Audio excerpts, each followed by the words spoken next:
सकाळचे कोवळे सूर्यकिरण मंदिराच्या गाभाऱ्यात पडताच भक्तीची अनुभूती मनात झंकारून उठते. घंटानाद आणि शंखध्वनीने वातावरणात एक वेगळाच पवित्र कंपन निर्माण होतो. या पवित्रतेत दिवसाचा आध्यात्मिक प्रवास सुरू होतो. प्रवचन सत्रात संतांच्या शिकवणी आजच्या जीवनात कशा उपयोगी ठरतात यावर सुंदर चर्चा घडते. संत ज्ञानेश्वर, तुकोबाराय, रामदास स्वामी यांच्या शिकवणीला आधुनिक काळातील भाविकांची जोड मिळते. त्यांचे विचार आजही जीवनाला आधार देतात हे यातून स्पष्ट होते. यात्रेकरूंच्या भेटीत त्यांच्या अविस्मरणीय अनुभवांची साखळी उलगडते.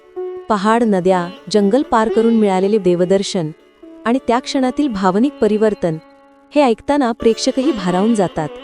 श्रद्धेची ताकद किती प्रभावी असते हे यातून दिसून येते. दुपारी कीर्तनाची गोड धून सुरू होते. भारूड, अभंग आणि तालाच्या लयीत मिसळलेले भजन मनाला थेट भक्तिरसात बुडवतात. गायक वादकांची समरसता या क्षणाला अधिक आध्यात्मिक बनवते.